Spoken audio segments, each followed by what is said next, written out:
We are back once again, and I guess you're probably wondering who the mess is we. It's the royal we. Yeah, I'm not lonely at all. No. Anyway, we have a Lego car today. We have a special for you guys because Lego is here. We have the Lego McLaren P1. Straight away, you've probably noticed something wrong with the rims. See? Yep, that's right, I swapped the rims out. Because when I first got all three of these cars, I looked at them when I finished, and I was like, those rims look, I mean, they were good. And I was like, I think one would look better on this car, and then the other would look better on that car. And thus, the rim swapping began. And you know what? I'm really happy with the result, because I think it looks better. Now, what do I think of the stickers? They're just stickers, they're Lego stickers. Some of them blend in really well. Some of them don't, and that is a bit slight issue. I mean, you have the. We'll get into that in a second because that's something I really want to touch on. But you have these two right there, and they're okay. They.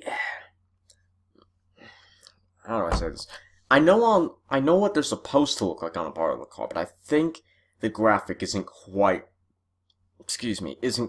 right. There's something not right about it. Then you have the side stickers here, which actually does a pretty good job of symbolizing what part of the car you're looking at. But then you have the rear end, and the rear end to me is just, it's got the separation correct, or sorry, it's correct, really. It's got the separation correct, but everything else is a little bit wrong because you see, you have the taillights, and then you have the exhaust. Okay, that's correct. And then it just goes down. On the P1, it goes to the sides a little bit. And that, I know that it would probably be tricky to figure out how to get it to go to the sides, but it really should, because that looks slightly incomplete. And when you put it on the ground, you start looking at it, it just barely scrapes. I mean, jeez.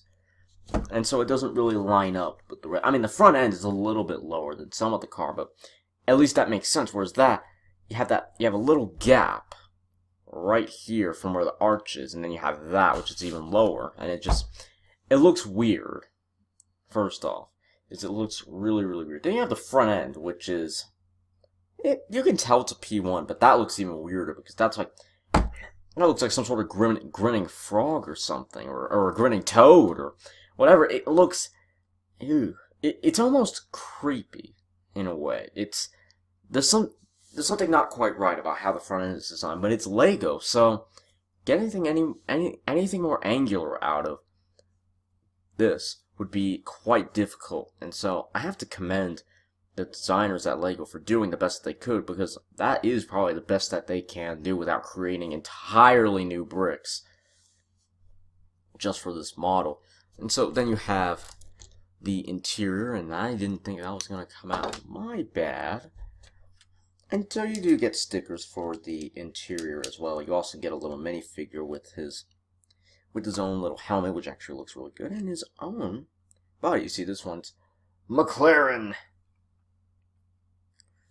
As you can tell from the little dash thing, that McLaren is now synonymous with. I wish we could call this guy Bruce McLaren, but we can't do that because Bruce McLaren is dead, sadly. Okay, but if you look at the gauges here, they actually look a lot like a P1 if you can see it. You know, they're silver and whatever, and you know, I believe that was a sticker. That wasn't, you know, built on to the brick. That's a sticker, which I kind of would prefer it if it was built onto the sticker, but it's not. So, oh well. Also, getting this guy in here's okay. There we go. So, why don't we instead of doing what I forgot what I was gonna do, let's get onto the spoiler. The spoiler comes off insanely easy. It's actually just a yellow snowboard. If any of you know what a Lego snowboard looks like, that's what that is. It is simply, it's not even a new piece, it's just a Lego snowboard that they stuck onto the back of a P1. Okay? And so without the spoiler, or snowboard, sorry, it looks like that, and it looks all wrong. Okay, so you put it on, and you're like, okay, hold on. There we go. That looks so much better.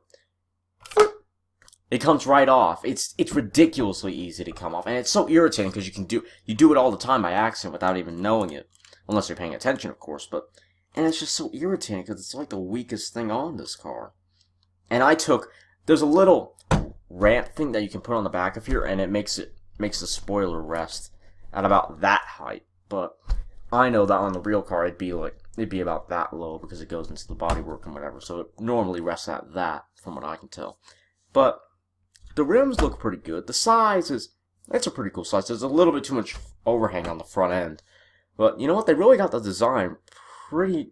They didn't nail it, but they did pretty well. I'd say 3 out of 2. It's pretty good. It's nothing special, except for the fact it's P1, but, you know, they did pretty good on the design.